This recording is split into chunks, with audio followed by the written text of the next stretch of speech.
Hi, everybody. I'm Bob Ruggiero, Vice President of Communications for Quilts Incorporated. And here we are again with our series of video interviews with winners from the Festival Judge Show. And we're starting off with the big enchilada, the big kahuna, the numero uno, we should say. You can't really see it behind me because my giant head is in the way, but this quilt here is the Visitation by Ricky Timms, and it won the $12,500 Handi Quilter Best of Show Master Award. So this was the top quilt of the entire show. So I'm going to go ahead and read Ricky's statement about the Visitation. He says, original hand-dyed fabrics assembled using curved piecing, not paper piecing. The raven was created with bobbin embroidered feathers and invisible turned edge applique. The moon is from an original photo, digitized and printed. The raven symbolizes foreboding darkness.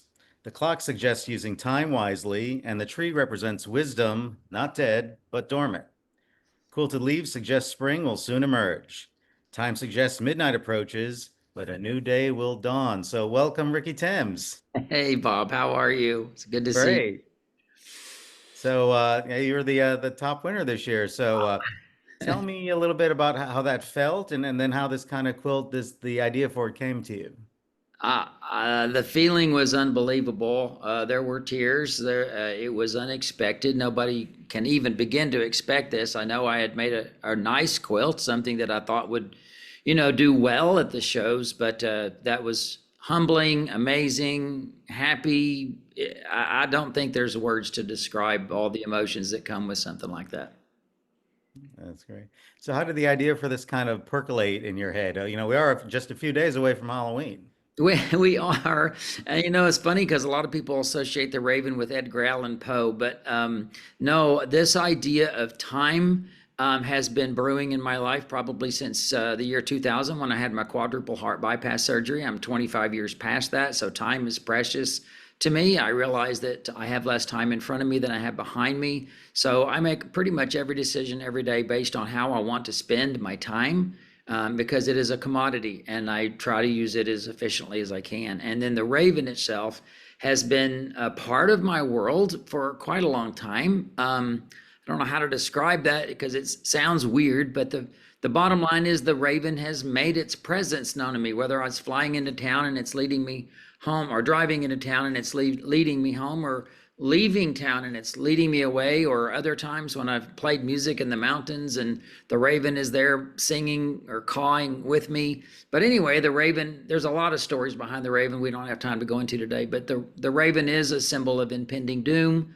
So that is the kind of like, death is approaching, but it's also a symbol of creativity and hope, because the Raven in a lot of Native American lore is one of the characters that helped bring the world together, flung the sun into the sky, bringing hope and beauty to our world.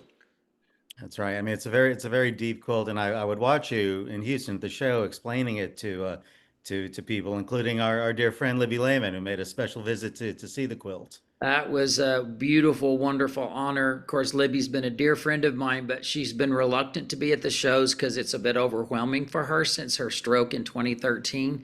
But she did make the effort to come and see, and that was a special time for me, yes. That's great. Well, tell us a little bit about the construction of the quilt. I know there's a lot of different techniques in here. You've done a lot of different things that I haven't necessarily seen in your work previously. Yeah, and I did a lot of things that I hadn't done in my work previously, experimenting with things. The as you mentioned, the piecing that people see, they imagine it to be paper piecing, but it is all curved piecing using something I call locomotion. I teach that class online at letsquilttogether.com.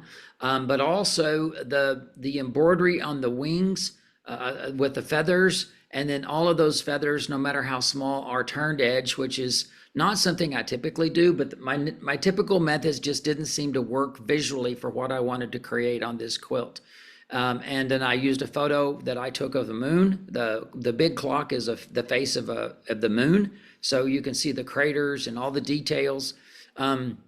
I am not a huge fan of just stipple, stipple, stipple, but that moon needed to be as flat as possible without a quilting distraction, without some kind of cathedral windows or feathers or all of that. So I just needed to flatten it to create a texture, and I think it added to the surface character of the moon. Anyway, it was a lot of different exploration, including the handwork that I did for the pocket watch. I'm not a hand embroider guy, so I had to kind of learn to do that as well. A lot of experimenting. Mhm. I always like to ask if anything funny or weird or amusing happened during the creation of this quilt. Oh my gosh, I can't think of anything funny or weird other than the fact that it was just, I had to make samples and I had to explore, am I going to like this? If I'm going to spend the time on it, am I going to like the result of what that's going to be? So I can't think of anything strange or weird about it other than it just took me a year and a half and I never spent a year and a half on any quilt.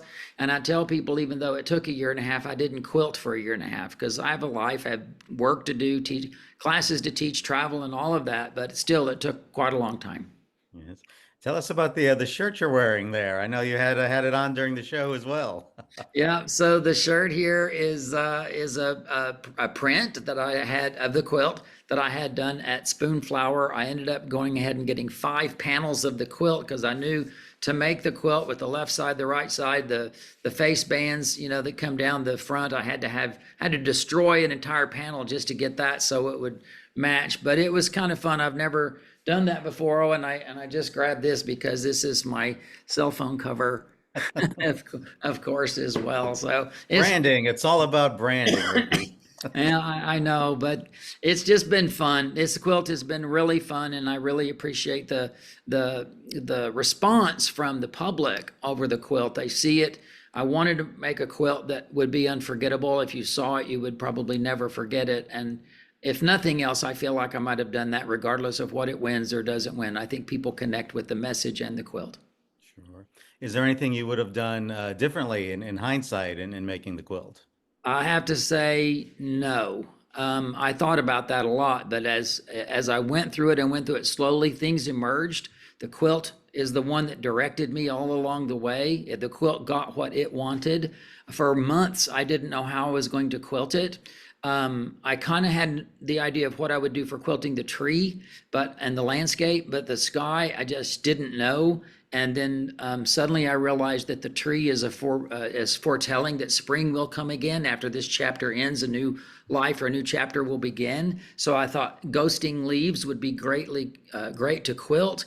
And then the hands of the clock represent time, and we as humans quantify time, but the space, everything that's out there, it doesn't care about time. So using the Roman numerals to fly around, all of that was just evolving. None of it was planned from the beginning. I just kept going, oh my God, please come to me with the answer. And the answers kept coming. And as long as I was listening to the quilt, I was fine with the decision because it wasn't me forcing something. Yeah. Now, it wasn't just a big year for you at the Judge Show. Your husband Hugo also had his first quilt judged into the show. So, tell me a little bit about that and how cool that was. I think it's almost like winning best of show. To get a quilt into Houston is amazing, right? I mean, the big shows that are out there just getting the acceptance letter. But it is Hugo's first quilt. I just realized I have the card so people can see it. It was his very first quilt. I guided him through his very first stitches. He made every stitch on this.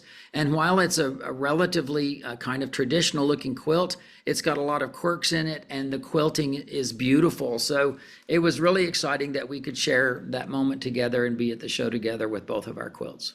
Very cool. Very cool. Well, Ricky, thank you so much for taking out the time to do this. Again, congratulations. The Visitation won the $12,500 Master Award, Handy Quilter Best of Show Award. So, one last question. Tell me what you're working on now or what the future holds for you. Well, I never stop, all right, because I'm using my time. I will keep quilting. Don't have any plans to ever retire. Keep teaching, keep quilting. I do have quilts in the works, and you'll just have to hang around and wait to see what that looks like. That's all. We all look forward to seeing what you make next. Ricky, again, congratulations and thanks for taking out the time to speak with us. Thank you, Bob. It's always good to see you.